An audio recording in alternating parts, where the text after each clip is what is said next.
Oh, We're just going live. At 5:30, so on the dot. Hi, Larry. How are you? Right.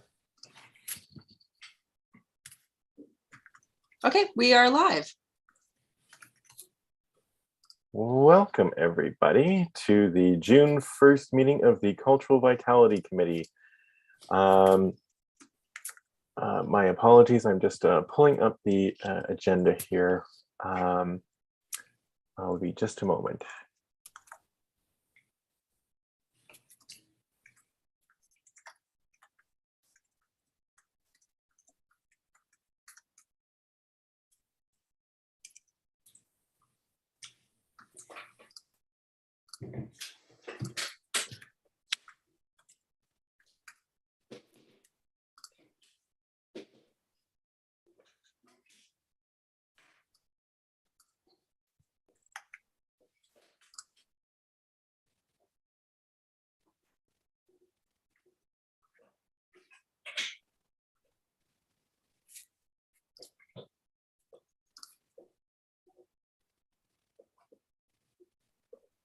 I'm sorry, which one of you sent the agenda?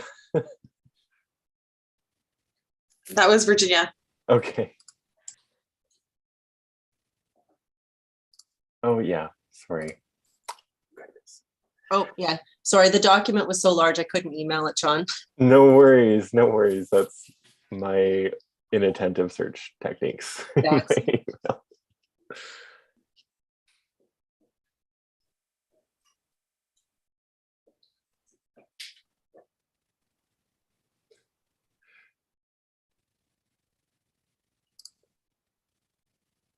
So we'll call the meeting to order at 4:35.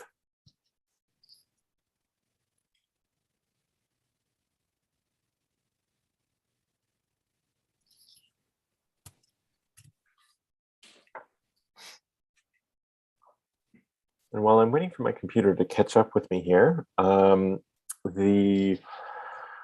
we left off in our discussion, I believe it was last week, or maybe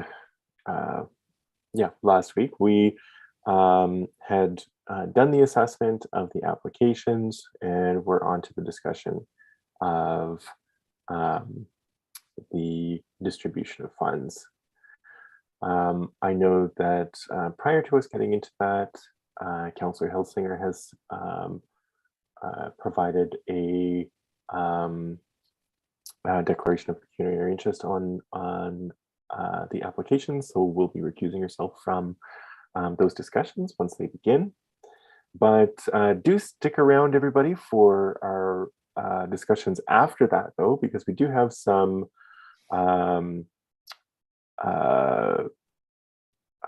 important things to talk about in relation to the cultural plan and other upcoming activities, and some verbal reports, and then also the scheduling of or discussion around our summer meeting. My apologies, I'm still, it is a large package, so it's taking a little while to load.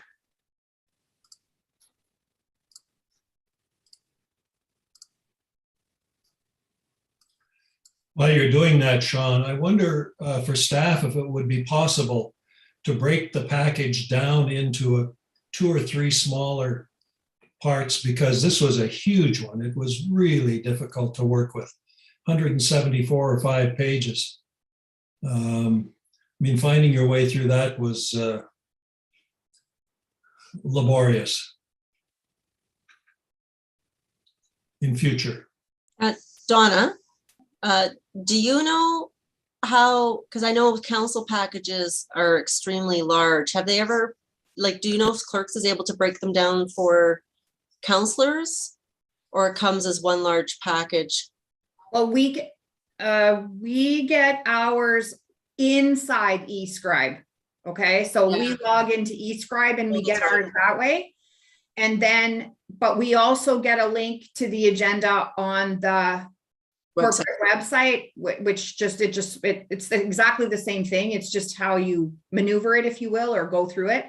But perhaps the difference is, Mhm. I'm not sure what the difference would be, because we're just basically linking to something that's on, in this particular case, we're linking to something that's on the city's website.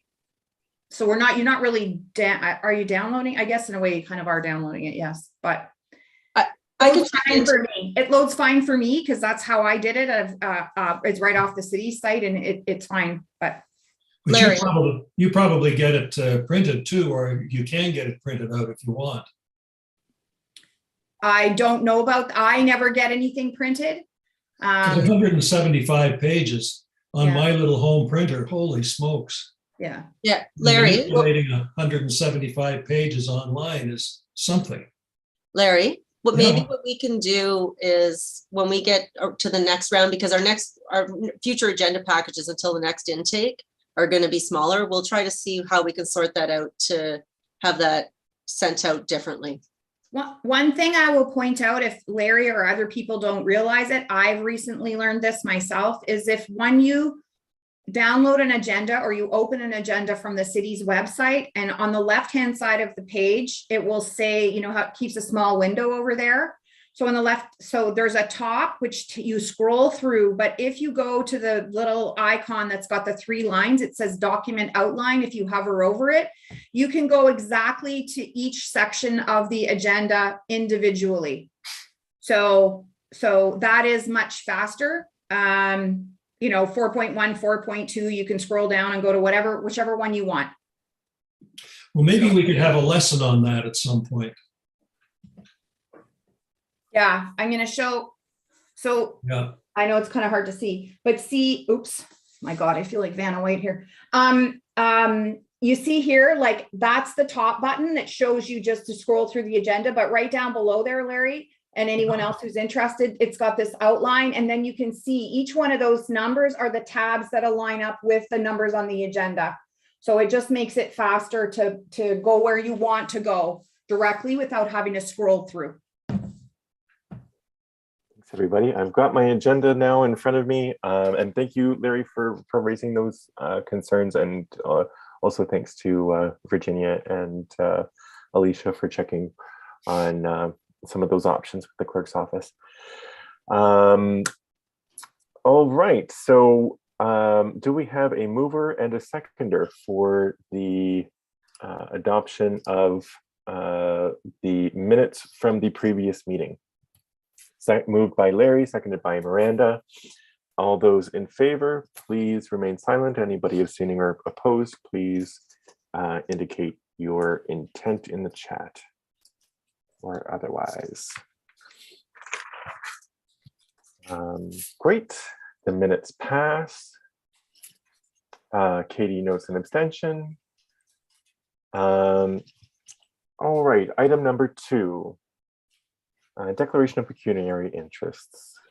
We know that Councillor Hilsinger has indicated one for item 4. Are there any other declarations of pecuniary interest? Virginia, so would the ones that were declared last week sort of carry forward here? I think ideally we could redeclare them again, just for the record, in case anybody's joining today that wasn't watching last week. Makes perfect sense.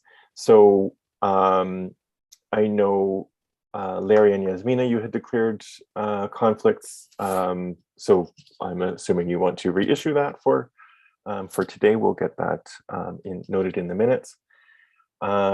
Anybody else? Any other declarations of pecuniary interest? Oh, Katie, especially, I know that you're joining us today. I don't know if you had any pecuniary interest to declare around the applications. Great, wonderful. All right, item number 3 is the adoption of the agenda. Could I have a mover and a seconder? Moved by Miranda, seconded by Katie. One thing that I wanted to note in relation to the agenda, it's an item for new business. So I had some correspondence from Mark Brown, who is a citizen who spoke to us, I believe it was in the February meeting, he had expressed some concern that the content of what he had shared with us was not included in the minutes. So we're going to discuss amending the minutes from the February meeting just to make sure that that's reflected. Partially there, well, we'll talk more about it under new business, I suppose. All right. Any other items for discussion related to the agenda?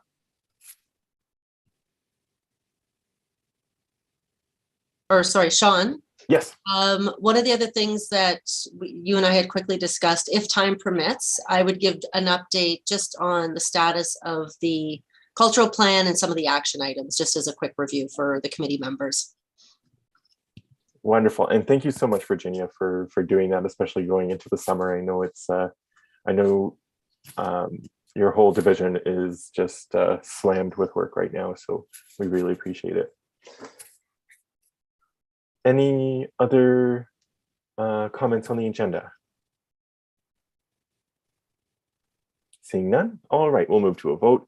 All those in favor of the agenda, please remain silent. Sorry. Anyone abstaining or opposed, please indicate so in the chat. Sean, I'm just going to jump in quickly. Donna, I'm just going to place you into a waiting room so that you don't have to re-log in. That way you'll just be tucked over there. We'll let you know once we proceed to the next part of the agenda, and then you can just jump right back on without re-logging in, okay? Yeah, roger that. Thank you. And the motion carries. So we'll say so long to Councillor Hilsinger, and we'll see her shortly again after we discuss the allocation of funds for the arts and culture assistance grants. So Katie, I know that you weren't present for the discussion of each of those applications. However, if your scores were submitted, they were included with the overall assessment. So please do feel free to chime in during this discussion as we look at our scores. And if you do have any revisions to your score for any of the applications, please let us know at your earliest convenience. With that, Ali, I'm not sure if you have the spreadsheet ready. Okay, great. Would you be able to share that? And while you're doing that, or share your screen, I guess. While you're doing that, I'll just do a little reminder of the protocol that we had adopted or said that we would abide by for this intake. Now we've gone through much of that process already, but now at the distribution of funds portion, what we're looking, the relevant parts of that protocol are that we had already indicated the exclusion of one of the applications due to not meeting our threshold of a score of 50%. And also we indicated a desire to abide by the principle that funding would reflect levels of scoring, so that the scores that are received, the accumulated score averages for the applications would impact the distribution of those funds. So you can see what we did last was, if you look at column L, this is the average from committee review recommended, where essentially what this is recommending is tying the proportion of the ask to the percentage of the potential score that the application received. So for instance, if you requested $10,000 and got a score of 90%, that would give you an average recommendation of $9,000. Sorry. Yes, yes, it would. Just had to double check my math there for a second. All right. So with that in mind, we can see that we are still over by about $9,000. So with those scores that have been applied, we're $9,407 over with a total ask of $33,407 or recommended amount. Last meeting, the question was raised, can we just recommend essentially that amount, even though it's more than what has been allotted? And staff informed us that in that case, likely the total amount would be declined, or it would come back to us essentially to because that amount has not been budgeted for this period. So we will sadly have to try to whittle this down. I do have a question before we get the discussion rolling around this. Ali, I noticed there's a discrepancy between column H and column L, where the total funding available under column H is $27,212, while that in column L is $24,000. Which number is correct? Virginia, can you speak to this in that I think there may have been funds left over from the last intake and they've been added here for a total amount of $27,212? Yes, so last, I'm just, oh, of course it isn't popping up. Sorry, I'm just pulling up. So previously, when we did the last set of grants, we had 105,000, sorry, we didn't allocate the total amount. So we had a little bit of a residual amount that we were able to carry over.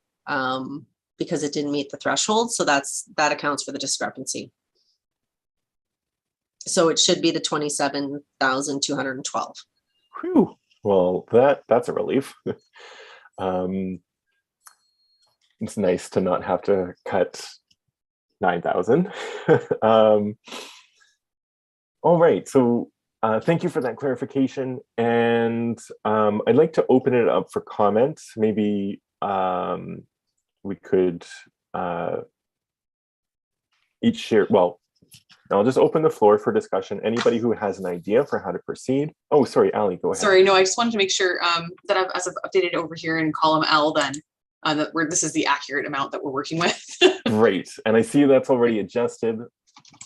I love Excel sheets. So now our new amount that we have to whittle down is 6,195, much less painful than the other amount.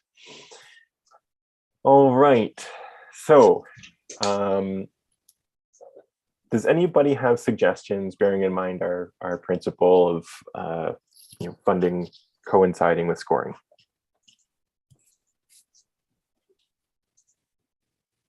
Andrea, and then Larry. Larry can go ahead. Okay, Larry. Chicken. I think we should just we should disperse it all, but have a proportionate reduction, and everybody bears the same proportion. I see Andrea's hand. I think that we should reduce more from the lower scoring proportionately, not across the board. Otherwise, what's the point of scoring?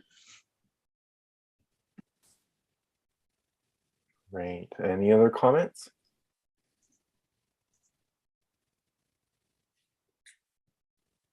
I see. I'll go back to Larry. I don't see any new speakers. So Larry. I could make the same argument the other way, though.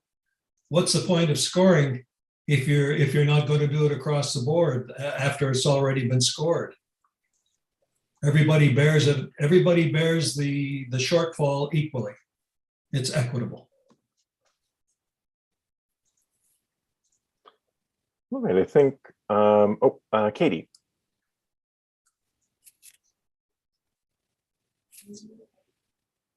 Sorry, I guess I wanted to get clarification. Larry, are you proposing in terms of proportion that the highest scoring have the least amount of funding removed and that the lowest scoring have the most amount of funding removed in order to meet the goal of 6,000? Well, I just want to make sure I'm understanding correctly. I'm not great with numbers, but we're $6,000 shy of being able to give 27. We can give out 212, but we're being asked for 33,407. So we're 6,195 shy. So you turn that into a proportion. I don't know what would it be 6,195 over 2712 or over 33,407. But anyway, the proportion would be to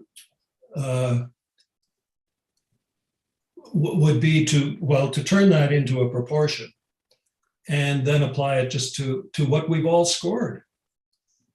And everybody bears it proportionately. And I don't think it's going to make a big dent in everybody's scores, or pardon me, in the disbursements. It would be interesting to see what would happen if you did it that way anyway.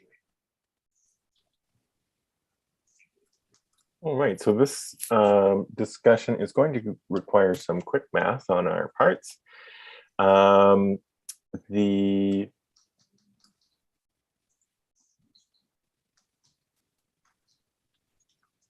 So from your suggestion, Larry, if we essentially break that 6,000 and change into proportions based on the scoring of applications, then we would subtract those amounts from the recommended amount of funding that's currently listed to get a roughly proportional reduction of the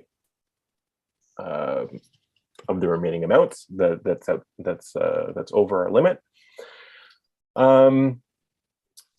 I think we're shy by about 18.5%. Yeah. So is there a objection to that proposal or a desire to pursue something else?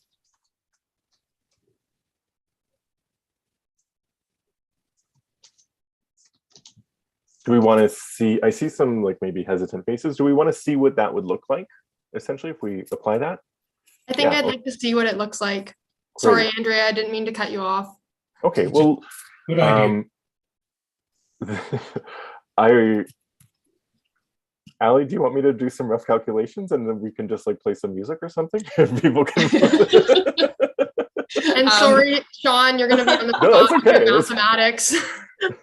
No, that fine. would be great if somebody would like to help out with this piece. Okay. I cannot give you a time estimate of how long it will take me. Just bear with me. So sorry, just to clarify, we are making the proportions removed from each funding recommendation in alignment with the scoring. That's right. We're not doing it. Okay, sorry, I misunderstood. I thought Larry was initially saying to take a even percentage off all of them. So right. Okay. No, I think, okay, so that looks like we have consensus on that piece then. Then in that case, I'm going to turn my camera. Oh, sorry, Miranda. I have the numbers. Oh, you're my hero. Go ahead. There's 19, I'm out by $19, so we'll have to figure that out together. But what that looks like is based on 0.814%. So first entry ends up being 5,753. Then second entry is the same. The entry for NOLA comes out at $3,120. The entry for over the Sorry, rainbow, could you repeat that? 3,100 and $3,120. Exactly. Next one, over the rainbow, is $2,583. Next one, Sioux Theater Workshop, is $3,256. Next one, Sioux Film Festival, is $6,729, and that should leave us with $19. That's all adding, yeah, based on 27,212.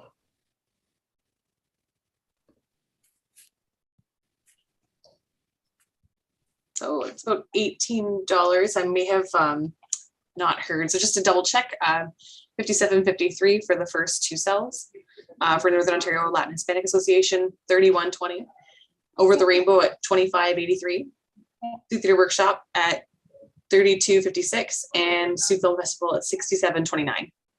The discrepancy could be because I've got the formulas punched in and I just gave you the rounded numbers. So Perfect. Thank you for that. Thank you so much. no problem. Sorry, to clarify, is that okay, so we have $18 that we have to shave off of the applications. Okay.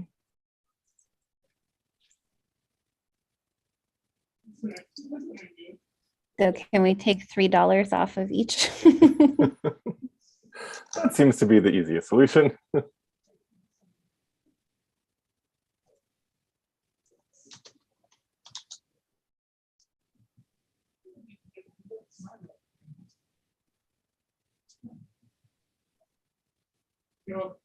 My initials were there.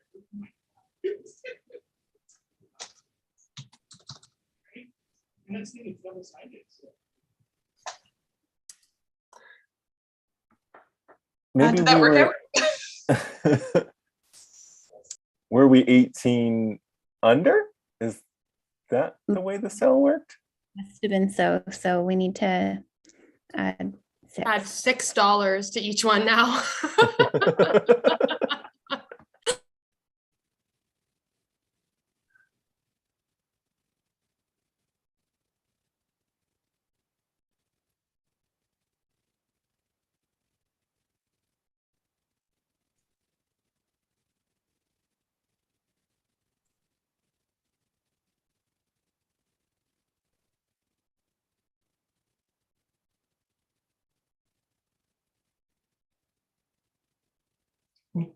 Shouldn't it be 23?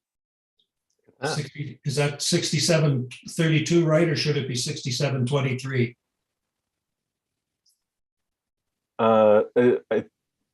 it's right by 32. my, yeah. Yeah, because it balances out now. Okay. Great. Ta-da! Well, thanks to some mathematicians in our midst, that was much less painful than I envisioned.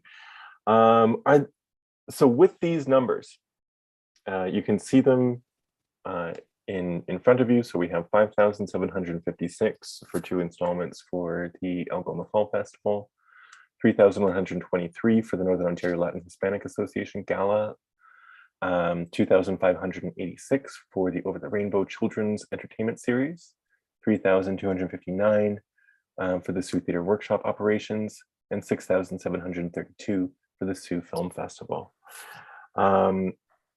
Are there any comments on the distribution? Does this reflect what you envision in line with the principles that we've decided to engage here?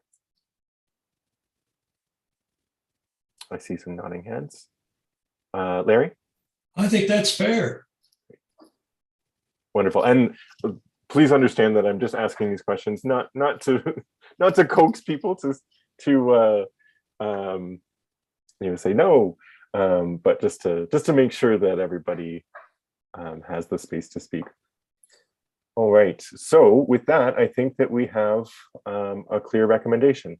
So moving forward, the next item that we have here.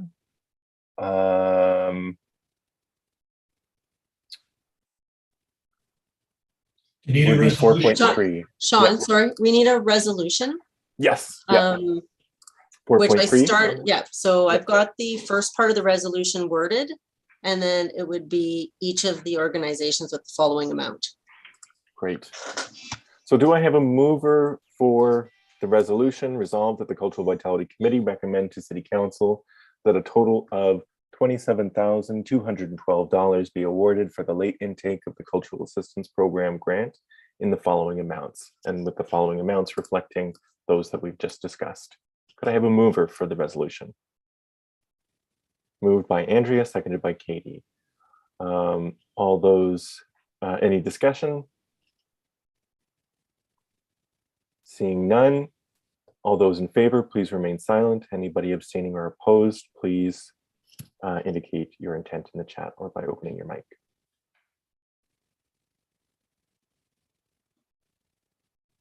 Great, the resolution passes.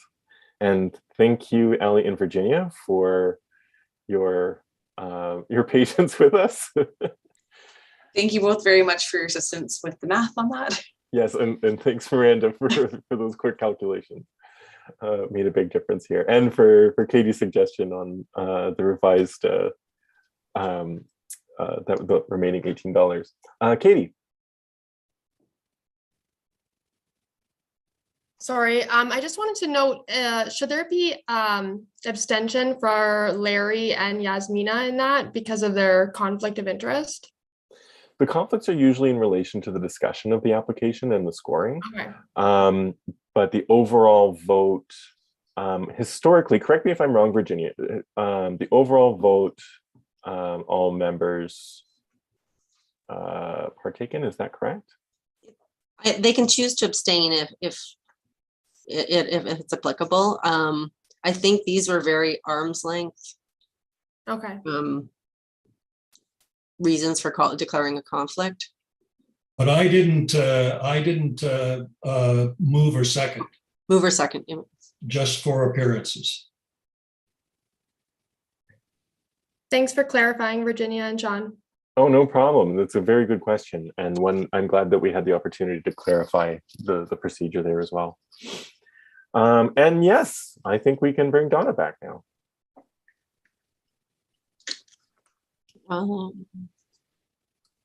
That was probably, yeah, a lot less time than she was expecting. So hopefully she's available. It wasn't even painful. Yeah.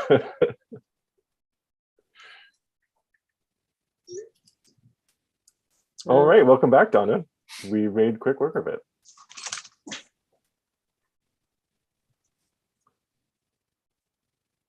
All right, so the next item on the agenda, item number 5, we have subcommittees and task force updates.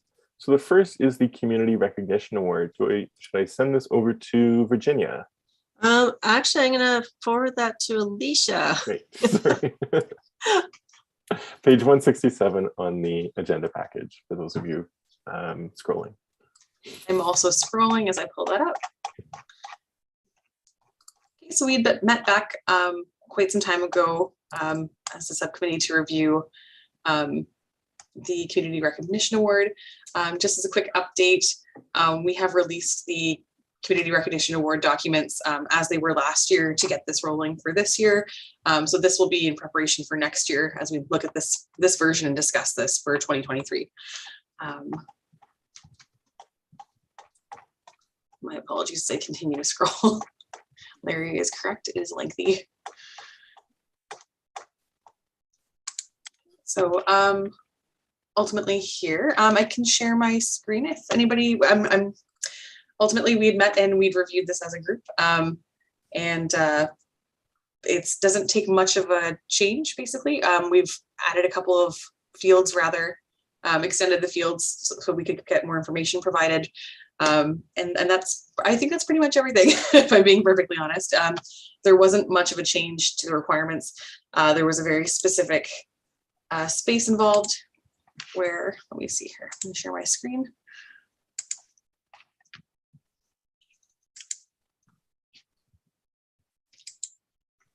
working. I'm not sure if anybody can see this at all. Yep. Okay, It's great. clear. Okay, perfect. And so again, looking at page 167, ultimately, we typically aim for the first Friday in June for the submission deadline. Typically, its nominations are made by one nomination per group or contact person, typically. Again, here, we've changed a little bit of the wording down here with the, forgive me, as it's not quite the same as it was on the actual rendering that'll be on the website when it's approved. But ultimately, we've increased the word counts here and allowed people to give more information about their nominees.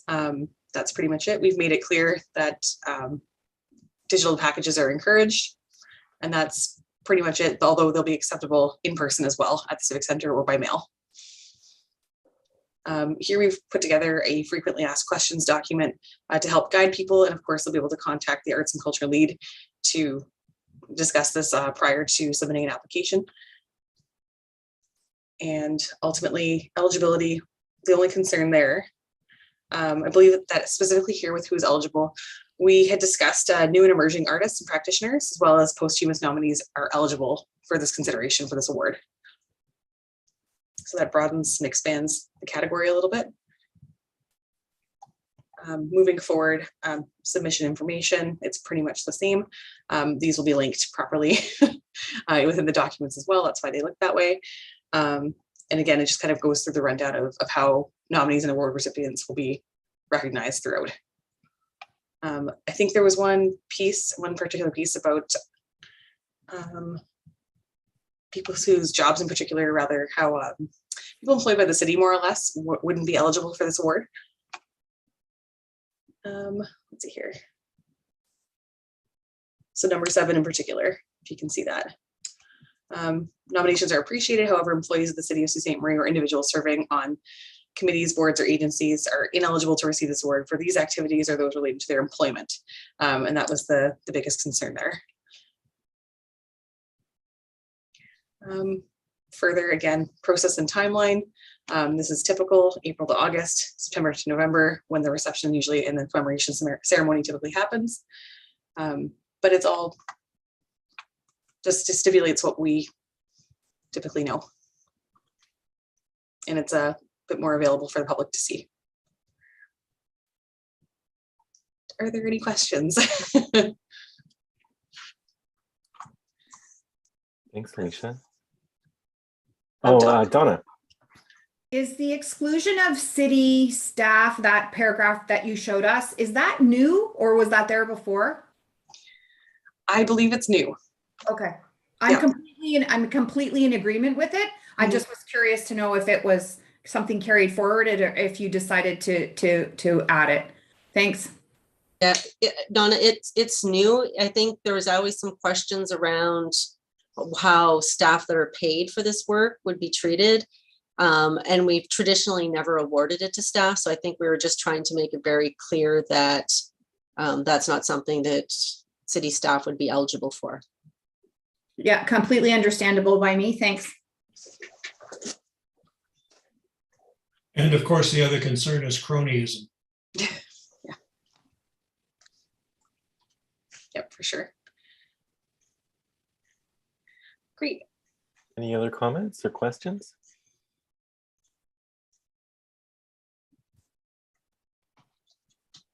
Donna. Sorry, I'm thinking here. I know, there's all kinds of awards and recognitions and so on going these days. Do we have a role in reaching out to promote applications, or do we receive what we get and then go from there? How does that work in any certain way? Virginia, can you speak to what's been done in the past, and I'll mention what's been done this year? Yeah, so normally we do an advertising blitz. So it had been in the paper through social media, the city's social media accounts. We do send, in the past, we've tried to send it out to all the arts organizations through, previously through the Algoma, like the Arts Council. But we do try to get that word out as much as possible and encourage applications from, even if committee members want to bring forth an application or reach out to people and make suggestions. Obviously, we really do want to attract those applications coming through in any way that we can get the word out to the community. This year in particular, we did issue a news release working with corporate comms, and we have it on our Arts and Culture Instagram through social media. And certainly on a personal level, everybody I've been speaking to over the past number of weeks as I've been connecting with different arts organizations and individuals, we've been notifying and talking about this. So there's piece. I didn't want to circulate this before the meeting in case it caused confusion, but I was planning to send it to the committee as well to share with your contacts. And I'll do that afterwards. Thank you. Any other questions or comments?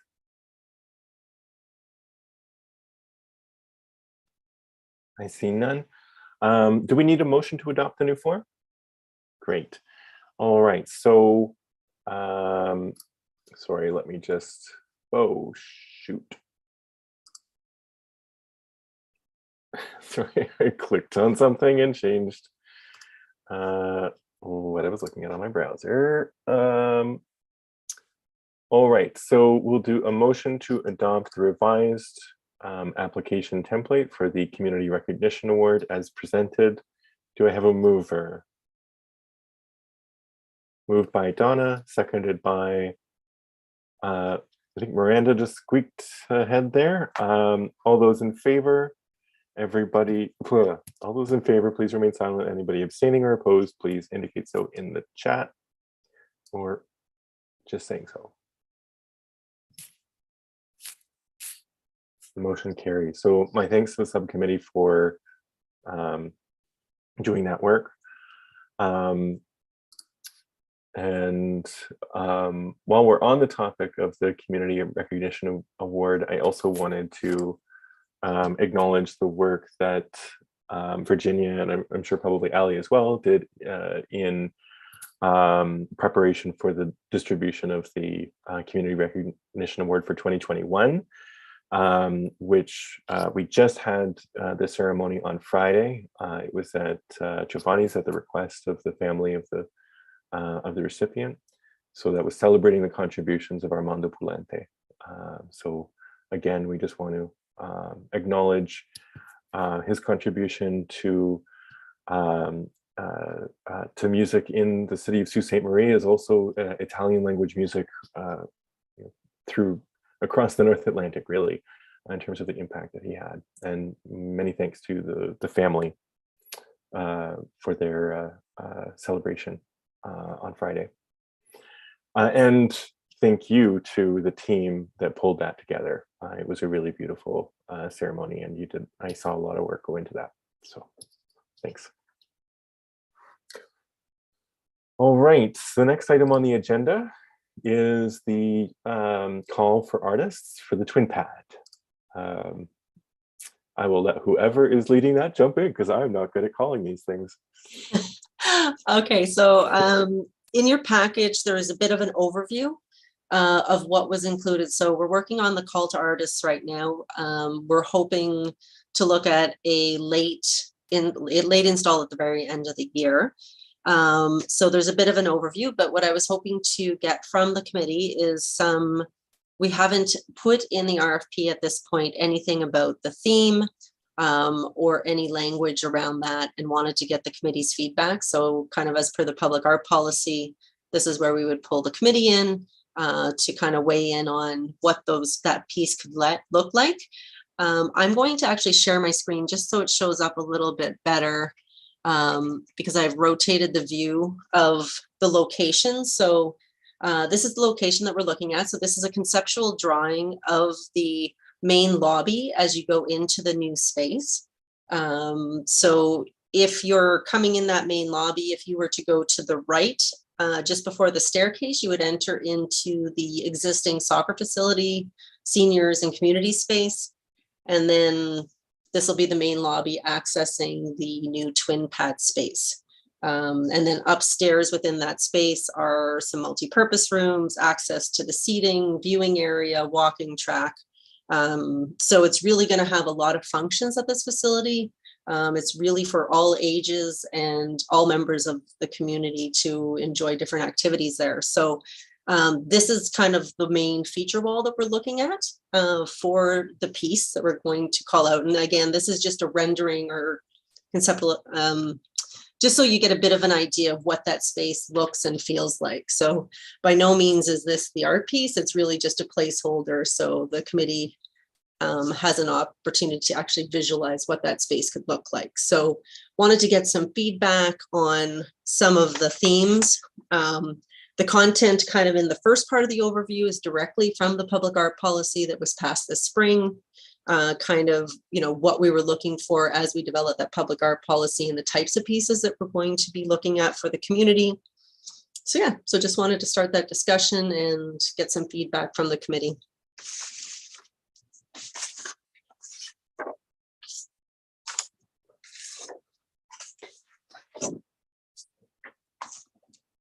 Sorry, Andrea, my mic was muted.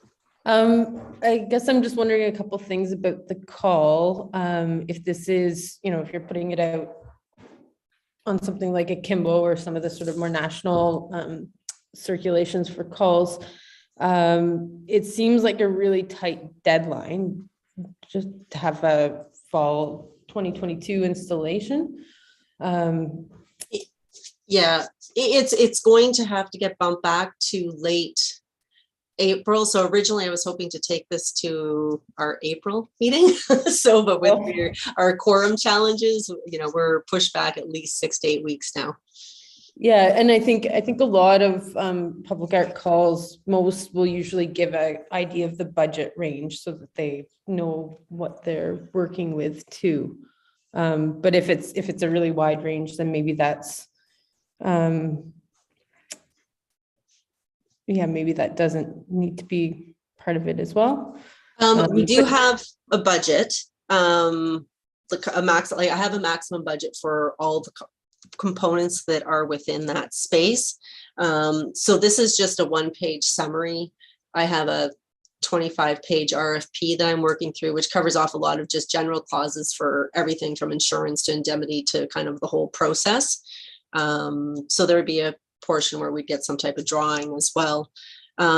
Just to get a sense, you know, from your perspective, what would you see kind of budgetarily wise for a piece?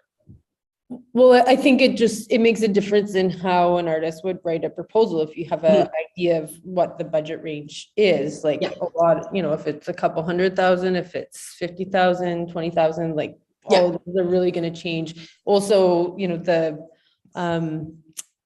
you talk about the maintenance of the materials, but you don't talk about like material longevity either, like whether it's,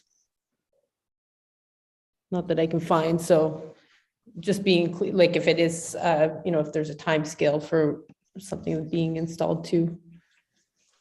So I just think those are things that artists applying would end up having questions around. Yeah, but I think that if you can adjust the time frame, that's helpful, definitely too. Yeah, it becomes more appealing for people. Yeah, and you know, maybe I might even you know, have some discussions because you've been through this process before. Again, I don't have the entire RFP up over there. It was just kind of a bit of an overview. But yeah, definitely the budget would be something that's included. There'd be kind of more clear timelines, and the timeline will obviously get adjusted, you know, just because we're a little bit delayed in where I was originally thought we may be at. Any comments on theme or just leave it open? I see Donna's hand, and I think Larry was trying to raise his hand as well. But before we do that, was that directed directly to Andrea for response? Oh, Virginia? Oh, sorry. No, I just, if there's anything on theme or any other comments. Oh, yeah, lots of hands. That's awesome. Okay, so we'll go Donna, great. Larry, Andrea, Yasmina. Donna. So just building on what Andrea said, can I get clarity on the piece? Is it what's reflected on the area above the windows there, or is It would be within this. Can you see where my cursor's moving? yeah, okay. So yeah, it's directly, we have a large wall that's directly above the viewing area. Okay. So it would sit within that space. Okay, and so by nature of that, and let's say for sure that there's other people here that know much more about this than I do, but obviously the length of that space is relevant to the budget for a piece and that sort of thing. And actually what, so it's a piece of art, like it's a piece of visual art that is, I'm gonna, for lack of a better word, because I don't know the right ones, but it's a painted piece. So there's not an opportunity for interpretation or somebody who might create, with the adequate budget, multiple pieces. This is the designated space, and that's the only thing. And I just have a question, a comment here, and then I'll walk away from this, which is interactive. Like, is there an opportunity to do anything interactive? So over to Larry and Jasmina. Sorry, before we do that, Donna, did you want Virginia to speak to your questions, or? No, I think that that's just what I'm thinking about. And I'm maybe after she hears what other people have to say as well, it could be, yeah. Okay, great. Larry? Yeah, my question was going to be partly what Donna was asking. I think that space, it was obvious, I guess, that that's the main space to be dealt with. And I guess the artist could use any medium or multimedia or just see what they come up with.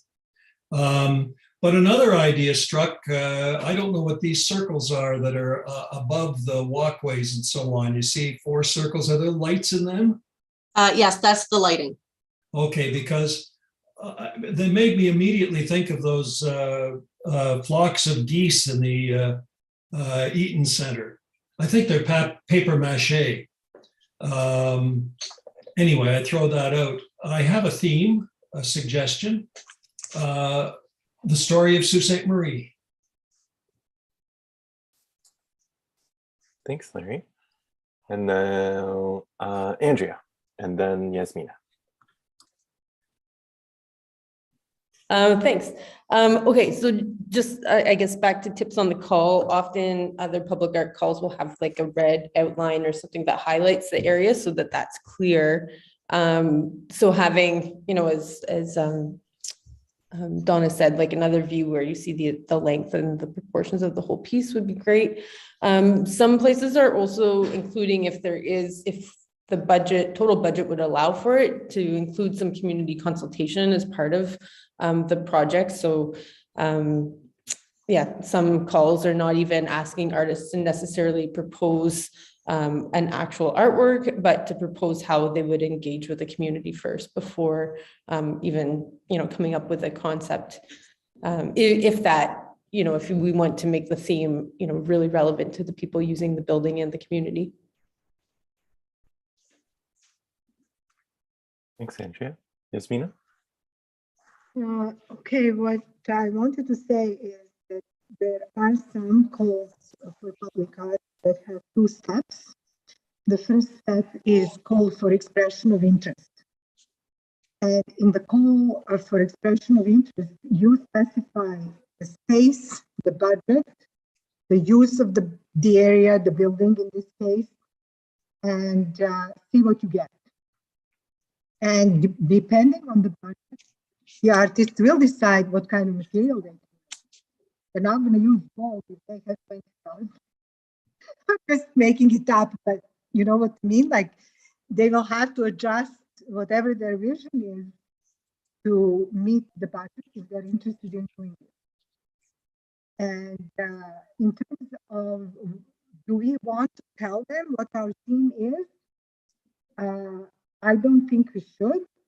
I think we should leave that open. What we can say, for example, is we would like to, I don't know, reflect something or be interactive or something like that, very general terms, but not telling people, you know, depict Lake Superior or depict Sault Ste. Marie, or because that's not usually what comes out in these polls for proposals or expression of interest. And in the expression of interest, they're just giving them the conceptual drawing and information how this would be relevant to the space and the community and why they have chosen that, and the material and durability, all these other segments that are listed just on that page that we have in the agenda. So that's what I think. That's all. Thanks, Yasmina. I see Katie.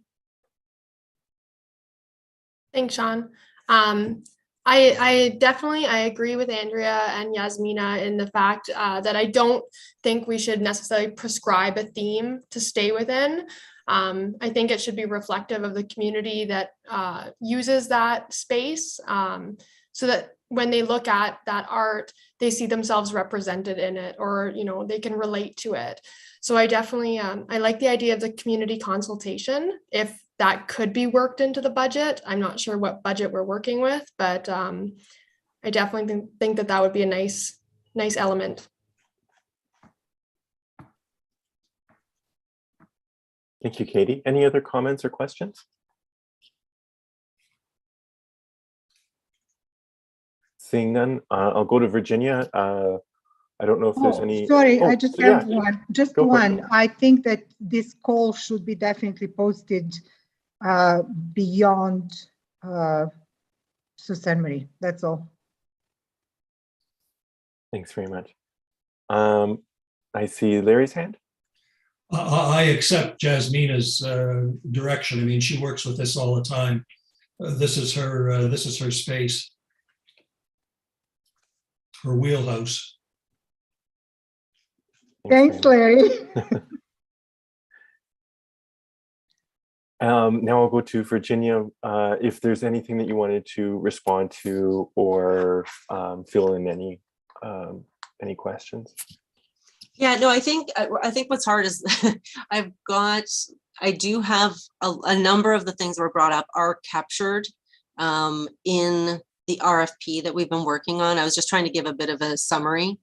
But there's a lot of great comments and content to kind of take away and make sure that it is addressed. We did do a comparative of a lot of other municipalities and different calls to artists to make sure that we are capturing everything from artist statements, the type of information that we're going to get to look at to get those concepts. Part of what I do talk about in there the different types of materials, ownership rights, reproduction rights, how installation works, and those pieces are covered off.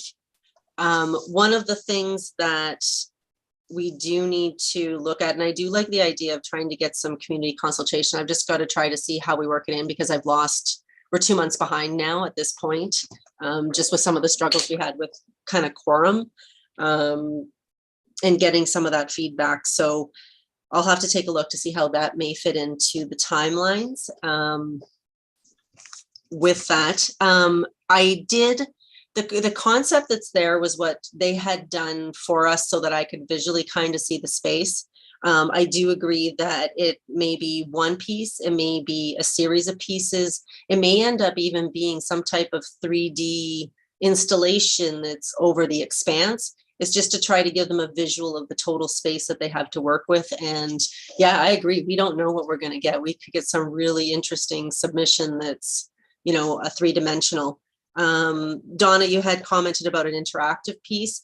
There is a smaller interactive program, and I can bring it up. I think I have it quickly, that we're looking at to have an interactive space for the kids as well.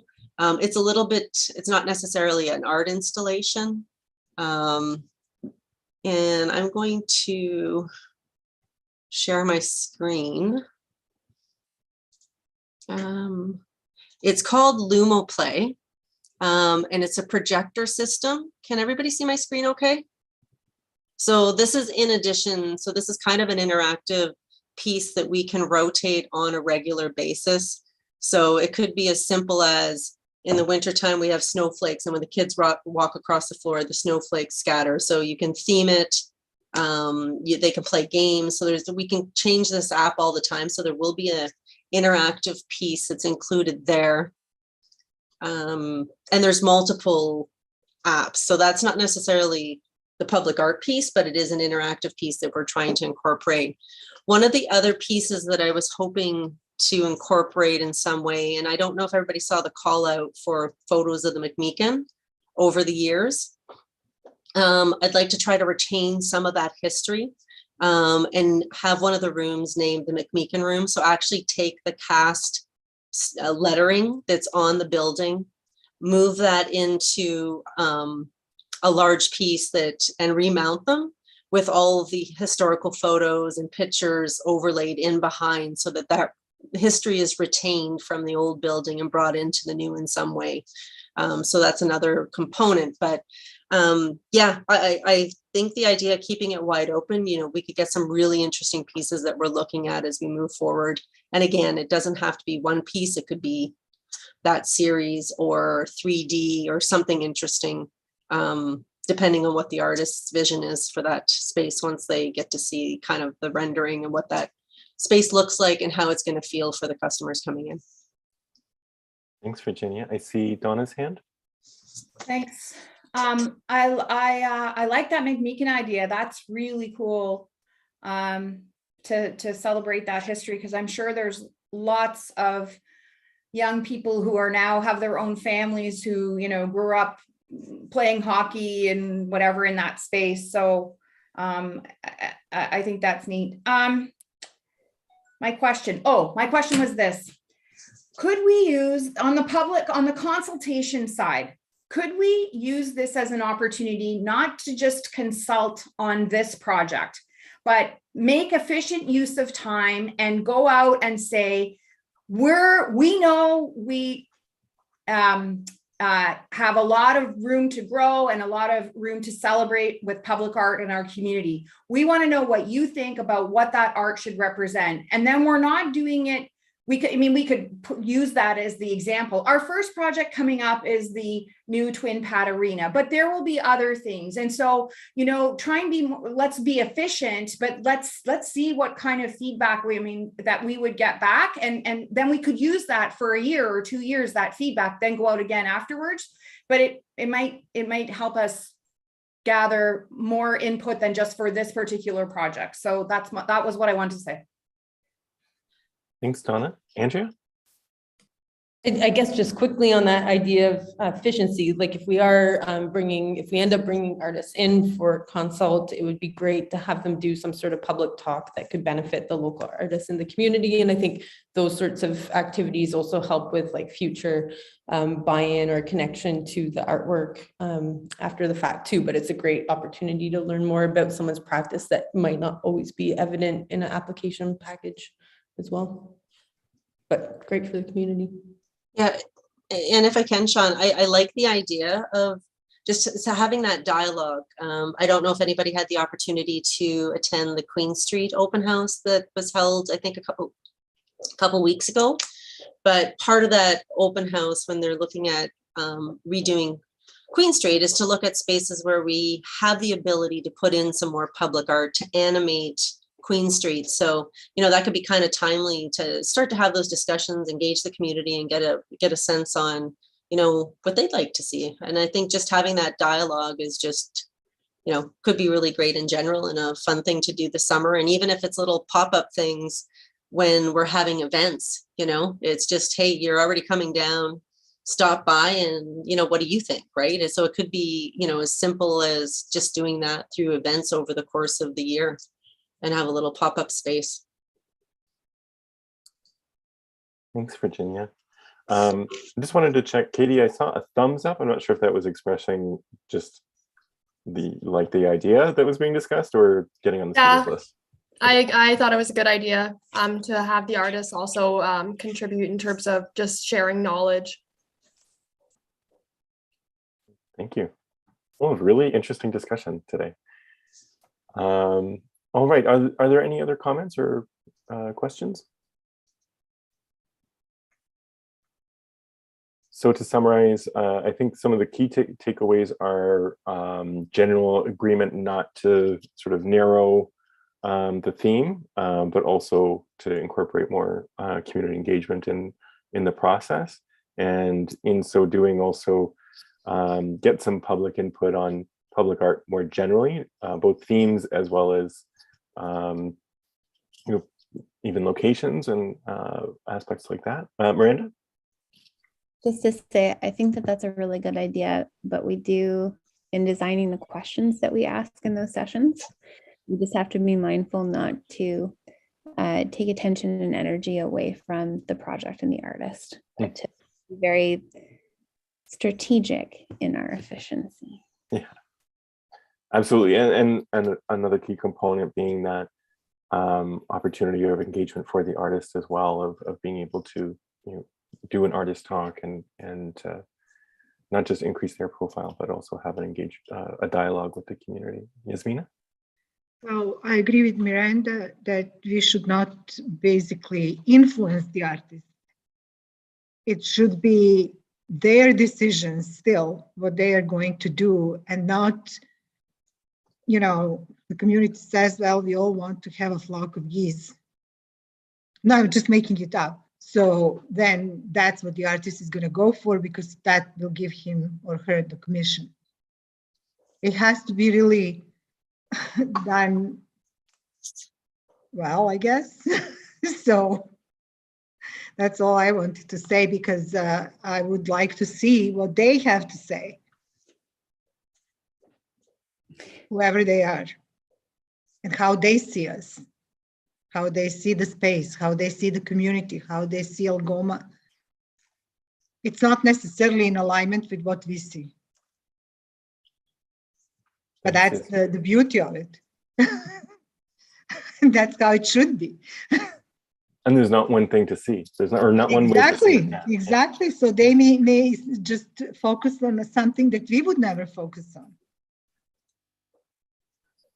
So it's always exchange of ideas and learning something through this too. So it's not just learning from the community, it's learning from the artist. So that's all. Thanks, Yasmina. And so I think it's safe to say that you have a ready group of volunteers. I would put myself among them, who would help in crafting some of those engagements where we want input, but we also want to respect artistic freedom in the process. Miranda? Just to say, I really like the idea of these little hosting booths too. And I would be happy to volunteer to have further discussion about those too. That would be great, because we do have so many events where we're already attracting large numbers of the community. So I think it's a great opportunity to just get some input. You may not get input from normally if you just had an open house. So I think you can really capture a diverse range of comments and feedback. If we can, maybe ask Rotary if we can set up a booth one day, and all of these different, Canada Day, Poutine Feast. There's so many events taking place. I think we can really capture a nice diverse range of views from our community. Thanks, Virginia. I saw Andrea's hand up, but then I saw it go down. You sure? Yeah. Okay. Awesome. Okay, so I think that's that resolves item 5.2 on the agenda. Thank you, everybody, for your contributions. It was really interesting. So next on the agenda is item 6, new business. So the first item we had was an amendment to the minutes of the February 2022 meeting of the Cultural Vitality Committee meeting. So anyway, just speaking to this, initially the thing that I was going to add at the beginning of the meeting was just to explain why the comments were not originally included on the minutes for that meeting, which is basically a reflection of the shift in the way that the minutes are being recorded, where they're primarily for recording resolutions. Is there anything that you would add to that, Virginia, or is that pretty much sum it up? No, generally we've just had the resolutions. So it's kind of been more a format similar to council where it's the resolution that's included in the minutes only. So, right. But yeah. But in this case, you know, this hasn't indicated that, you know, a strong preference to have their comments recorded. So, you know, there's certainly nothing wrong with doing that. It's so why not? So I had a summary from my notes that I can read out for to add to the amendments for summary of the discussion under the new business from February 2022. Is that all right? I see some nodding heads. Okay, so my summary is local resident Mark, well, I have M. Brown, asked to speak to the committee, which was approved as a new item under new business.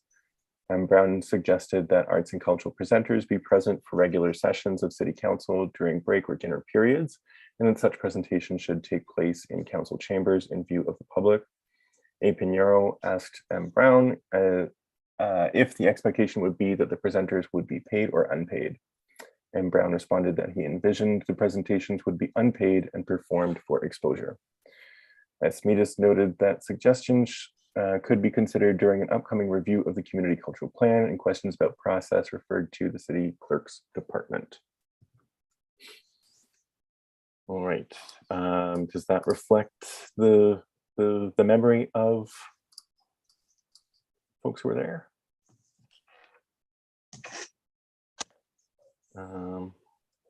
Could I have a mover for amending the minutes?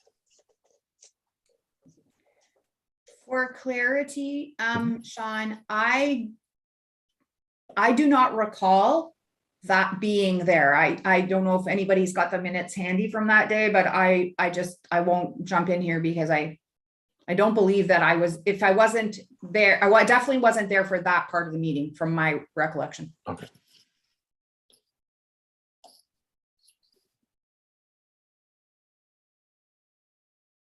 And maybe I just want to check with those who were there, or if you, well, I just want to double check on my memory. Like, is this accurate from others' memory? Okay, Alicia's nodding. I'm not sure if I can speak to this, but from what I could recall, that's accurate, but I don't know how to weigh in here appropriately. Okay. Was there something else that was brought up as well? He did indicate 2 points, but I think they were both. Yeah, oh, that's all I remember. I remember numbers, I guess. I just remember that. I think the second piece was that he emphasized that the presentations occur in the council chambers.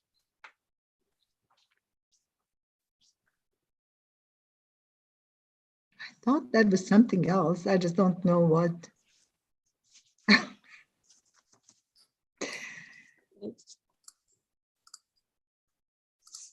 Let me double check my correspondence with him.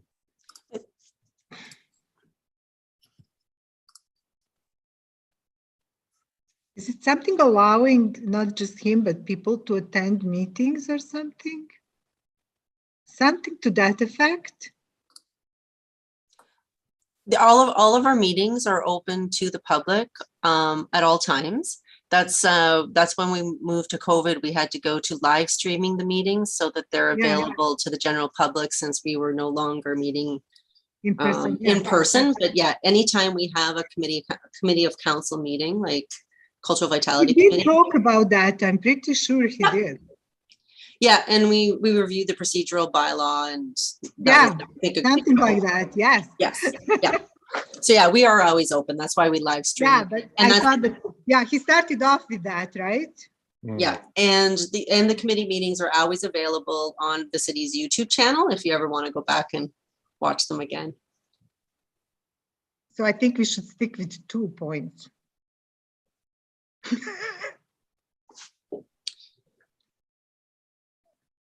Public access to meetings, and your wording was good, I think, what you said about the presentations, yes. Great. Just so that we don't get another, Yeah, I mean, we want to be accurate for sure. yeah. All right. Could I have a mover for the amendment? Moved by Miranda, seconded by Yasmina. All those in favor, please remain silent. Anybody abstaining or opposed, please indicate so in the chat.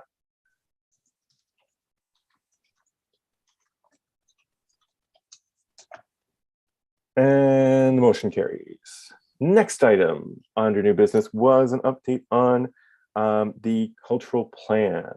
So this is just going to be a high level overview of where we are at now, because I know that we also have many things coming up, but we'll have a discussion about the committee's work coming up as well. Over to you, Virginia.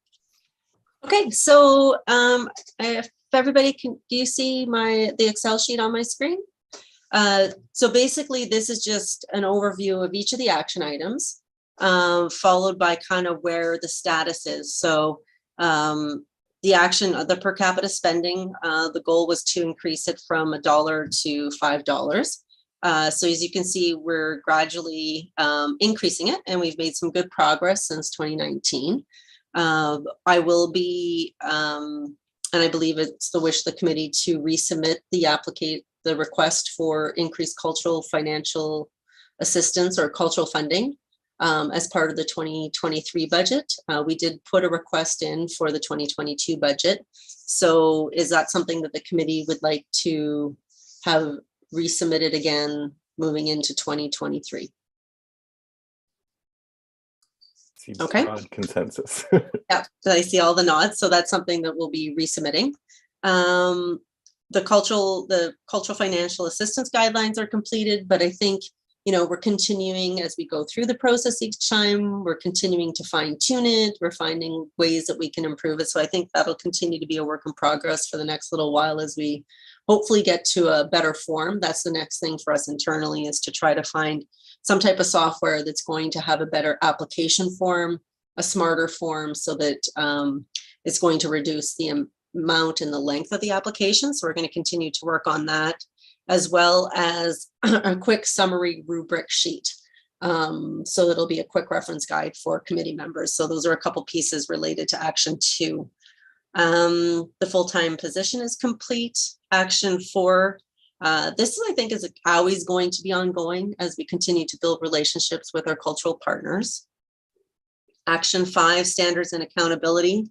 Again, it's in progress. So we've got the new funding structure application. We're continuing to work with the financial assistance for organizations. So that would be the larger funding for Bush Plain Museum and the larger organizations. So we continue to work through that process as well. Action 6 is the capacity building. So I think one of the pieces with the application is that it is more flexible now. So more people are eligible to apply. So that is kind of complete at this point. And action 7 was a one-stop shop for arts and culture, questions, answers, and assistance. The new website is, hopefully we're going to be rolling that out relatively soon. I don't know if everybody's been following or has joined the social media account. Alicia's been working hard on getting the SSM Arts and Culture social media Instagram account working. She's been posting everybody's events. So if there are anybody has events, please forward those over so that we can share them and get them out there to the community. Once the website's up, hopefully that's going to provide a lot more detail and more information as well to help support all of our cultural arts and culture groups. Under communications, again, the marketing plan ties into the cultural tourism strategy. Tourism Sault Ste. Marie, our website will play a role in that as well. Action 2 was the community calendar development. So Tourism Sault Ste. Marie does have a community calendar that they worked on.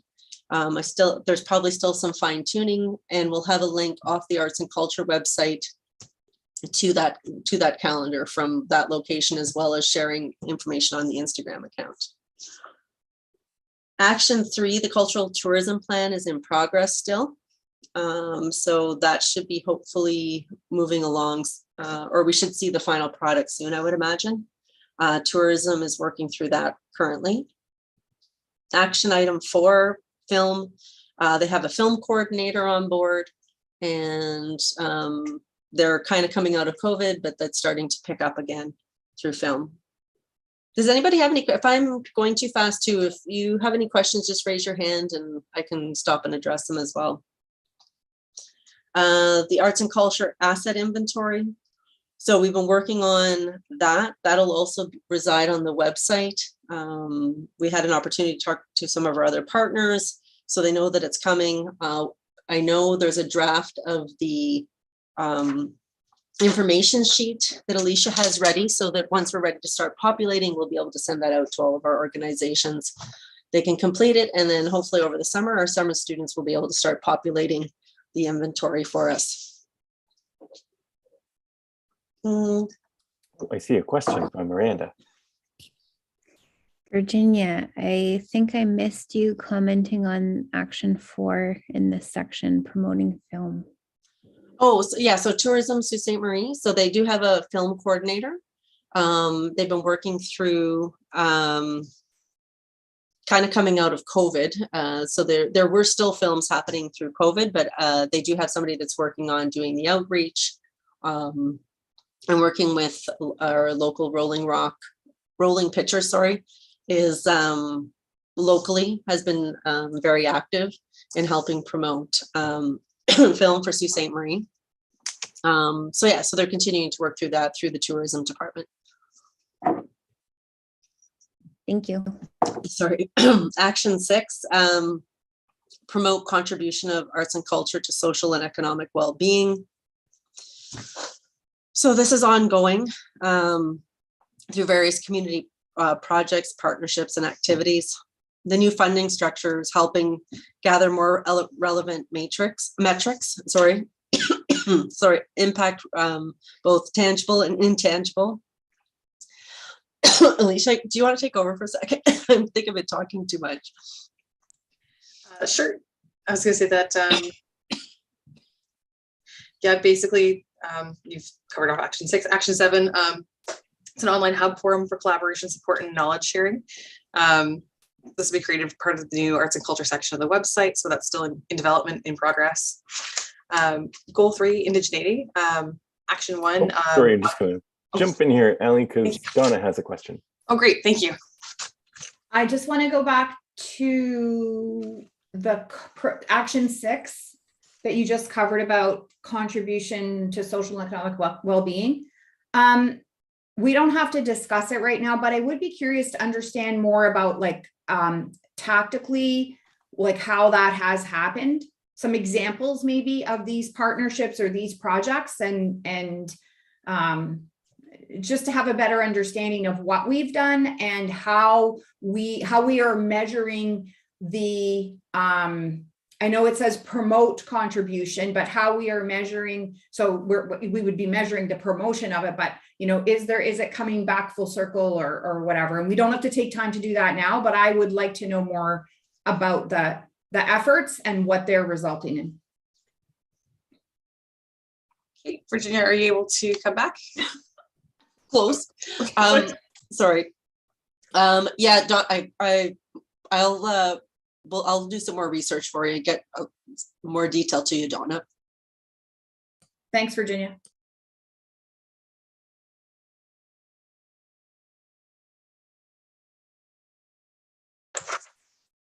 Going to say that, okay, so moving forward into action 3,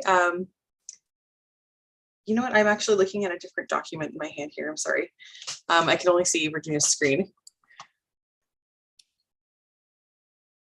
Okay, so having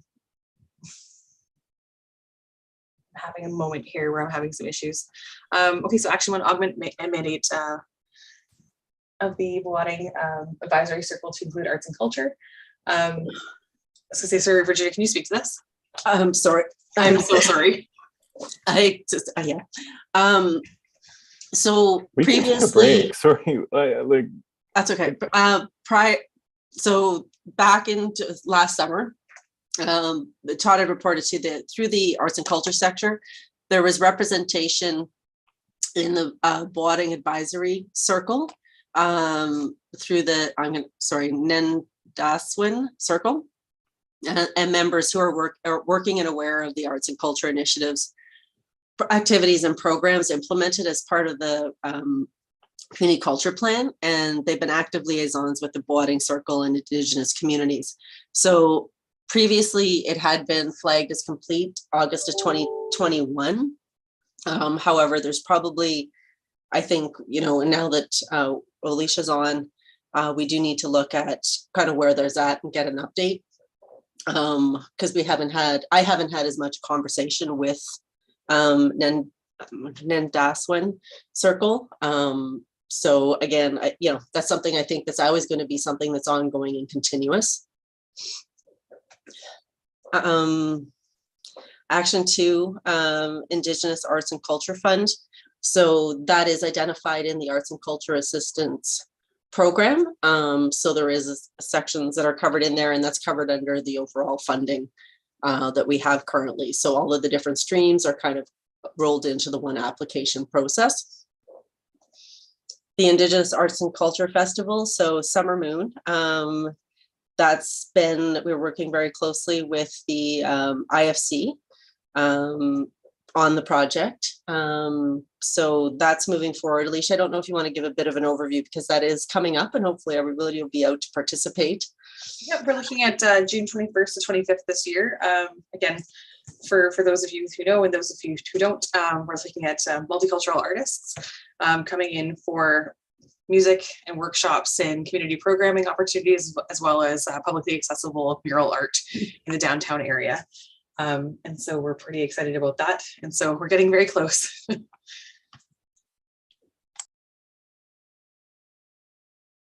Any questions so far? Action 4. I have a question about this Moon Festival. If it is about Indigenous art, how come that the gallery was not even aware when we do have Indigenous art in our collection?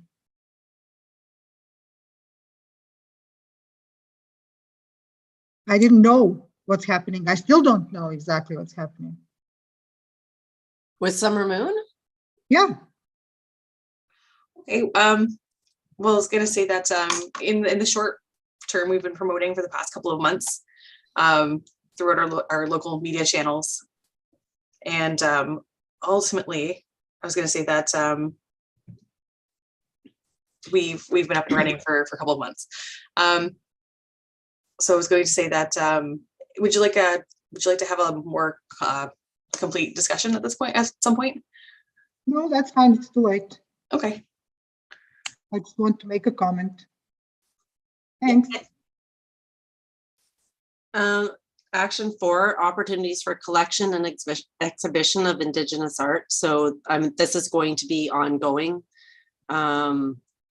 So we do have ADSB, the IFC, different organizations have done showcases. We're working with Alicia, who is the group that we're working with right now, the youth artists that are going to display some of their work. Again, looking for those opportunities where we can help highlight and showcase Indigenous work. We're working with Nordic on this one. The downtown activation. So the reuse of city-owned spaces and make them available for arts and culture at below market rates. This is in progress. So this action relates to the use of non-indoor space in the community, renting or leasing of city buildings not implemented yet. We don't have a lot of buildings in our inventory that aren't currently in use as recreation centers or other spaces that we would be able to allocate at this point. The tax relief for building space owners to promote and use by arts and culture, we have not initiated action item 2 at this point. The Community Foundation Action 3 to establish, that was completed. The Algoma Community Foundation was launched in April of 2020. And that's done by various community groups. Action 4, study for the development of an arts and culture center. So that's currently in progress. There's been some work that was being done on a STEAM center. So that's underway. Action 5, arts and culture policy development to address maintenance needs and expand the public art collection. So the public art policy was passed. We do still have a lot of work to do to build out the supporting documents that will go along with the public art policy. Maintenance agreements, all of those pieces do have to be worked on to get that portion of that completed. We are in the process of documenting and cataloging everything. So everything from each of the traffic wraps that was done to the murals to all the different public art that's located throughout the community. We're creating a database for all of those pieces. And that's well underway. Action 6, arts and culture programming in streets and public spaces in the downtown. So this is going to be ongoing. We do work with numerous community organizations to work on events, trying to activate the different spaces. So DTA obviously is a key partner in this, along with events that are taking place throughout our other cultural institutions, as well as ones that the city staff put on. That is going to continue to grow as the plaza comes online next year. The number of events and opportunities are going to dramatically increase as we start to connect the waterfront to the downtown through those spaces. Action 7, policies to support Action 6. That's in progress. Staff are working on improving procedures, looking at how we're better serving the customer through having information on the website, event planning applications, busking policies, event planning guides, so that it's a lot easier for community partners to find where to go within the department and really have a website page that's a one-stop shop so that all the information that they need when they're planning an event is in one location. Goal number 5 was youth. Action 1 was create mentorship opportunities for youth to ensure long-term sustainability of arts and culture sector. This is ongoing and it's delivered through an ongoing basis through a variety of projects and activities. So examples would include Sioux College, the traffic rack program that we do each year. We work with Algoma University, most recently on the Lightbox project, and other opportunities where we do try to support a program each year. So the one that we did last year was the Gathering Place, which is a project that was led through the school and an installation was completed. And that'll be unveiled during Summer Moon this year. Through a recent project that we'll be working with the schools directly on will be a stormwater art project. So we'll be engaging each of the high schools in that project as well. As well, MIAC does participate in some public art projects. Most recently, they help provide funding and will be engaged in doing some of the paintings down in the James Street area. Action 2, eliminate barriers to arts and culture participation. This is ongoing. We're working with, and we've done outreach to the student life leads at Algoma University as well as Sioux College to look at ways that we can better improve and connect their student body to the different activities that are going on in our community. And we also work through MIAC as they have representatives in each of the high schools. Action 3, community partnerships to support effective age-appropriate programs. Again, this is ongoing, trying to look at ways that youth can be engaged. One of the projects we did through City Studios talked about how the university students at Algoma University saw the spaces and how we could improve some of our public spaces and what those gaps might be. So that was an interesting take from the youth that are at the universities to see how they saw those spaces and what we might be able to do to our public spaces to animate them and engage different groups to make them a lot more, not just desirable, but just, you know, what could they see happening in those spaces? And it's coming from a different lens. So that was kind of a neat project. Action 4, enhance the Mayor's Youth Advisory Council. So the Mayor's Youth Advisory Council has been around for, I think, since 2017. So we've had quite a few years that they've been ongoing. Each year there's a new council that comes in and they work on various projects. Most recently they had each year one of the events that they host and have for a number of years is the Mayor's Youth Art Gala, which is a great opportunity to showcase youth artists in our community. In addition, they raise money for a charity of their choice each year. So it's really kind of a neat activity that they do. And each year the different activities depend on the council as they come up with different ideas, whether it's movie nights they host in the park, could be open mic nights. So it can vary from year to year. Action 5, community financial assistance grant focus, priority on youth-based projects. So the Mayor's Youth Advisory Council does have a granting program. They've had that since the onset. So youth can apply to that grant pot in order to receive funds to help them support projects that are geared towards youth. And that's in addition, that doesn't come out of the arts and culture funding. It's their very own pot that they can allocate from. Goal number 6, the last goal, is natural and built heritage. So action 1, continue efforts to beautify, animate, and activate the waterfront beyond Roberta Bontar, or RBP. So this is ongoing. So this is part of the, let's just say official plan. So again, Bay Street was recently redeveloped. Queen Street's being redeveloped. The plaza is also going to be a connector. So you will have a strong connection from the waterfront all the way through to Queen Street. Action 2, this one falls under the planning realm.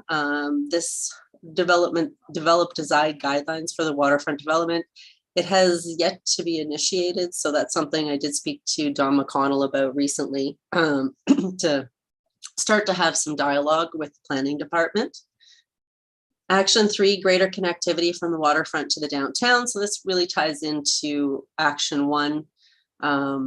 Again, you know, trying to pull that connectivity and how do you have that, you know, connection, but also integrating public art throughout those spaces. Action 4, recognize and protect historic neighborhoods. So that action is complete.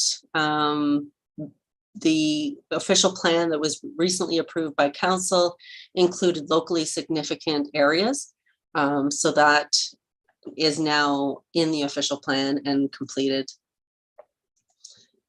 Action 5, codify intangible heritage knowledge as part of conservation protection strategy for natural and built heritage. So that's something that's in progress. And I think it'll continue to kind of be in progress as we work with local organizations, whether it's Oral Histories to Ste. Marie, and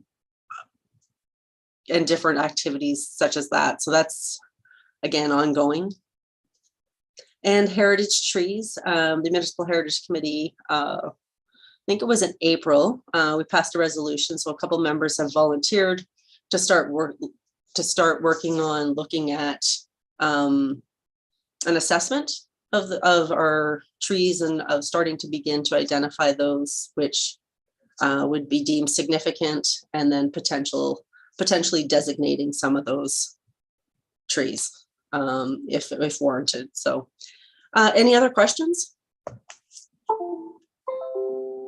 Thank you so much, Virginia. That was a marathon, and we really appreciate the amount of time that went into updating this. So thank you. But floor is open for any other questions or comments. Donna.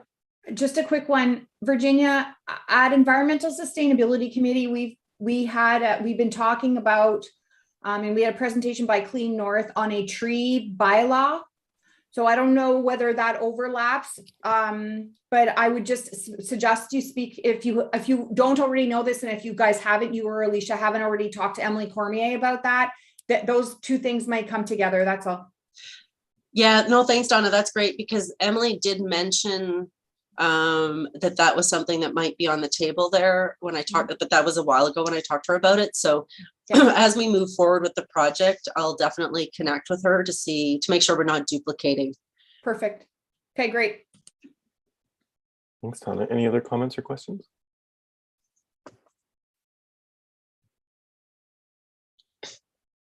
No. Okay, so just to summarize, I think we've identified a number of areas where there's work in progress and things that are ongoing.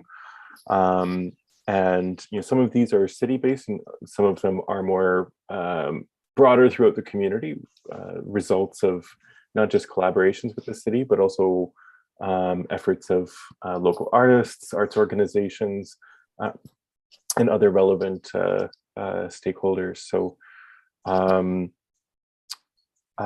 of the things coming up include, continued work on building relationships with the arts community. We're arts and culture and heritage actors within the community. The revisions to standards and accountability for distribution of city funds, the creation of the one-stop shop and the arts and culture website. To that, I also just want to say a huge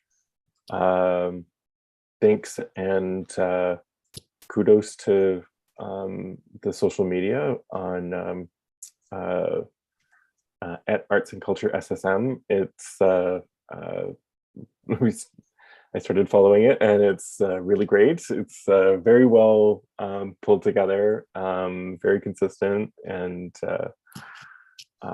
just think it's really great work there. Also, the community calendar is all nearly done, some fine tuning that's connected to tourism.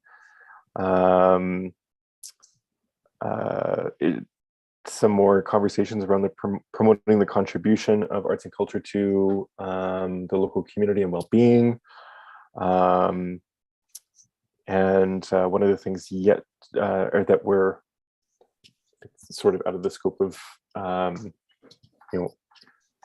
each of our realms, but pursuing policies around tax relief for buildings that contribute to arts and culture and heritage purposes.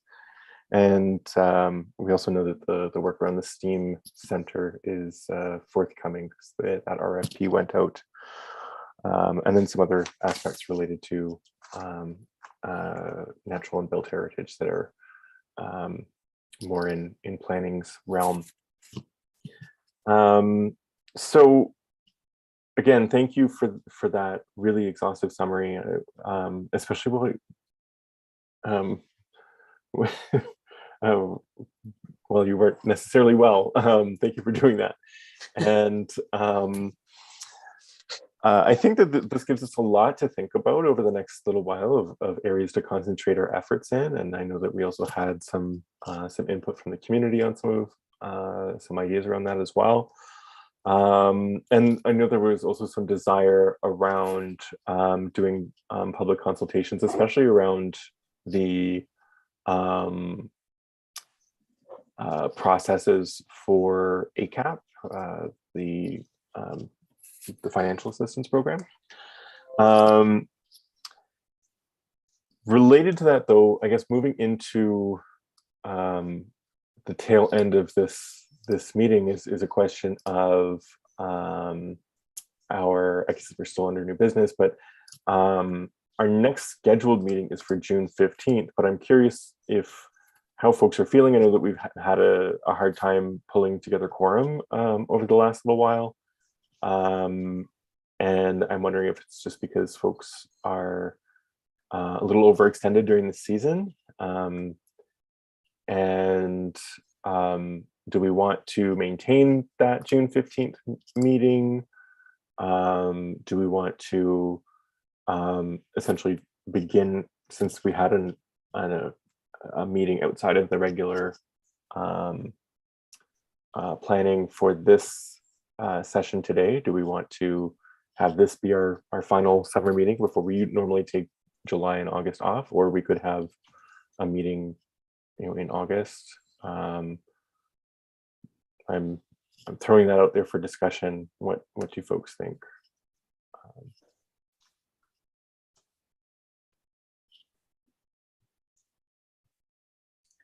Well, I'll jump in. Great. You know me. I'm always good for having a meeting when we get stuff done and we push the agenda forward and we make things happen. So, whatever everybody thinks is best, I'm certainly comfortable with. But, as long as we're making progress and like significant things are happening, I think it's great, but whatever everybody else thinks. Well, is there anything that is like, what would we have on the agenda for the 15th? I'll defer to Virginia or Alicia for anything that's specific already scheduled on the agenda. Just not on the schedule yet per se, but we could have the Community Recognition Award nominees in. They're due June 13th at 4:30, which is the Monday. So we could have that to review if we'd like to move forward on that. Thanks, Alicia. And then Katie. I'm available right now. Doesn't mean that something might not happen that day, preventing me from being able to attend. But with respect to the community recognition nominees, I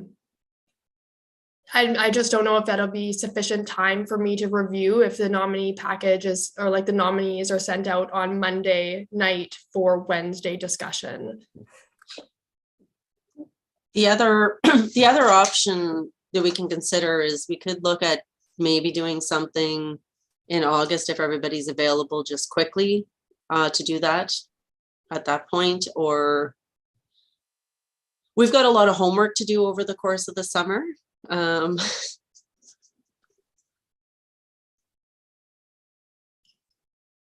I'm open to August with a minor exception of the 15th to something. I'm out of town, but early in August I'm available.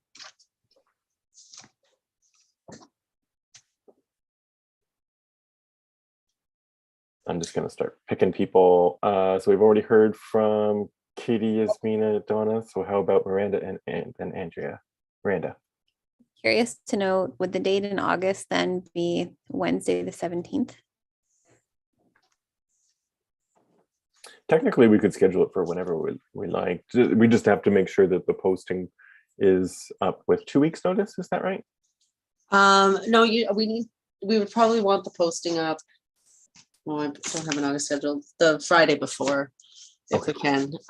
We could do a doodle poll at that point just to make sure, because everybody's between now and then. I'm sure things are going to change for some people, right, as we get closer. So we can always send out a doodle poll at the end of July, see who's available, and take it from there.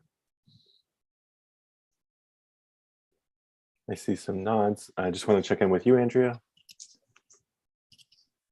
Yep, I can meet on the 15th. As right now it's open, but things are filling up. So it's just, the sooner we set something, then we can book it off before someone else takes it.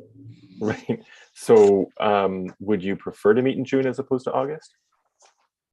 If it's only for the community nominations, then I'm fine with August, hypothetically. Okay. Okay, Thank- so it sounds like August is a preference, and then we give folks some time to review those nominations as well. I mean, I guess that's a lot of time, but also, we can freshen our memories when we come closer to the meeting in August, and I guess we'll do a doodle poll closer to that. Does that sound all right with everybody? Great. Okay, and again, just wanted to recognize, I know that this is super, super busy time for the Community Services Division. So thanks, Virginia and Ali. I know that this has been a really busy time, and I know that took, getting us to this point now has taken a lot of work, and certainly that review shows us just how far we've come. More work to do, but there's a lot of progress being made. So thank you. All right, last thing is correspondence. Well, that's sort of last. Item 7. Is there any correspondence? No. All right, item number 8 is our next meeting, which we'll just intermediately say at the call of the chair, based on the doodle poll that will be released sometime in late July or early August, and where we'll deal with the Community Recognition Awards and look at our work plan for the coming year. Motion to adjourn. Moved by Miranda, seconded by Donna. All those in favor, please remain silent. Anybody abstaining or opposed, please indicate so in the chat, or open your mic to express your intent. Well, great, we are adjourned. Lovely to see everybody. And have a great summer. Just Have a wondering- great night, everybody.